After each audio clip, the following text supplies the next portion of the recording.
There is absolutely no doubt that professional sport is big business around the world. It's estimated that the global sports market is worth in excess of $140 billion a year.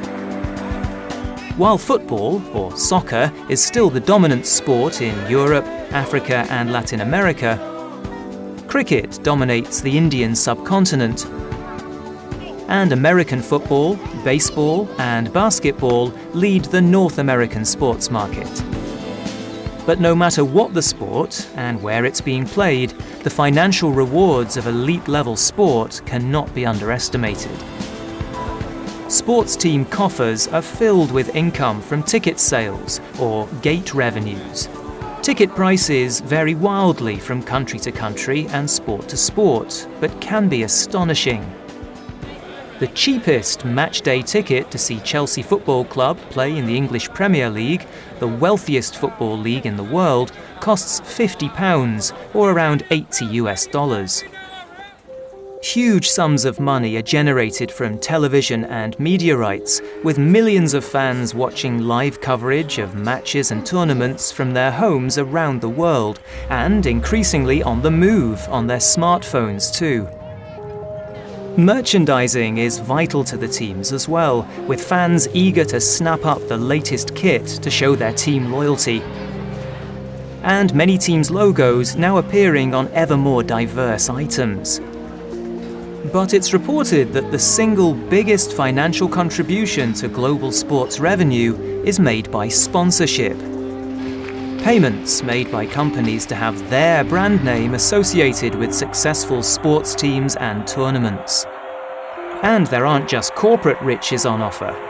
Ultimately, it's the performance of individual athletes that these global sporting brands are built upon. And there's little doubt that the elite few are handsomely rewarded for their sporting prowess, by their club salaries and competition winnings, and by personal multi-million-dollar sponsorship deals.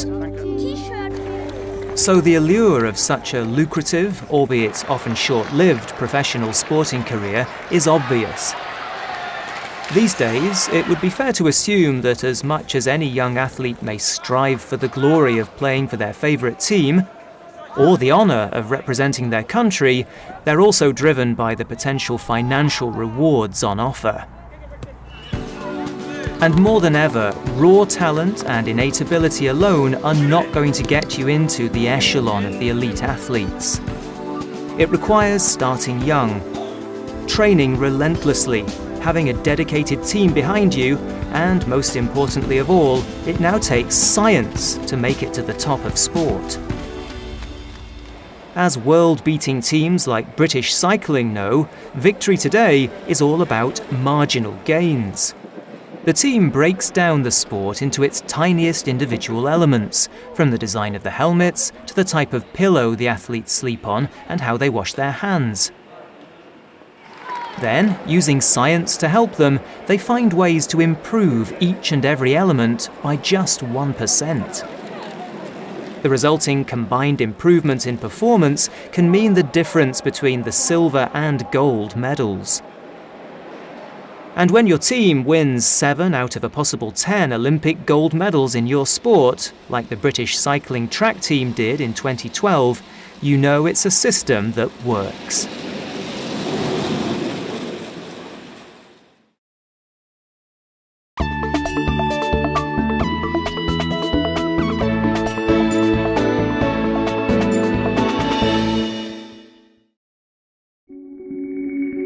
The role that science plays in the development of elite athletes is multidisciplinary, but it can be broken down into 3 core areas: biomechanics, physiology, and psychology. Biomechanics looks at the mechanics of human movement. The discipline often includes the study of the interaction between an athlete and their equipment and environment, with the aim of enhancing performance and avoiding injury.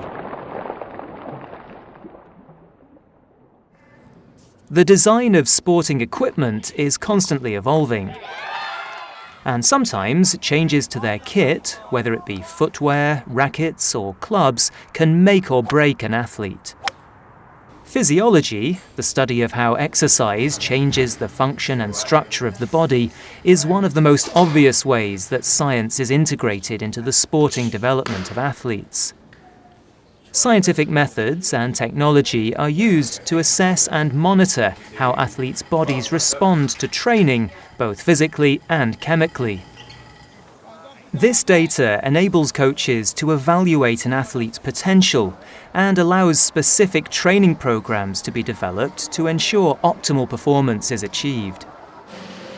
A simple scientific test like VO2 max, which measures the maximum rate at which the heart, lungs and muscles can use oxygen during exercise, is now a standard training tool for any professional athlete. Participants wear a mask on a treadmill or cycle. Their exercise intensity is gradually increased and the levels of oxygen and carbon dioxide are monitored. With analysis of the data gathered, this test can accurately measure fitness levels. The test, repeated regularly, can gauge the effect of any training on the athlete's fitness. Athletes who take part in sports that require endurance, such as long-distance running or rowing, often have the highest VO2 scores. In recent years, more efficient ways of improving fitness have been developed through the use of this type of scientific data. A good example of this is high-intensity interval training, often referred to as HIIT. It has been proved that athletes can improve their fitness level much more effectively by exercising in repeated short bursts of very intense activity. Some research has suggested that it might only take 3 minutes of high-intensity exercise a week to considerably improve the fitness of the average person. Psychology is perhaps the most challenging discipline of sports science. While it's easy to quantify how a physical training program can improve an athlete's performance, it's much more difficult to assess the role that psychology plays. But there's no doubt that a positive mental attitude is absolutely essential for success in high-level sport. Professional athletes work with sports psychologists who help them to achieve and maintain high levels of self-confidence, motivation and concentration during training and competition. And perhaps most importantly of all, psychologists will also help them to control their emotions and deal with adversity when things aren't going their way. Because every professional athlete knows that even with the best coaches and scientists in the world on your side, victory will ultimately boil down to you versus your opponent and who wants it more.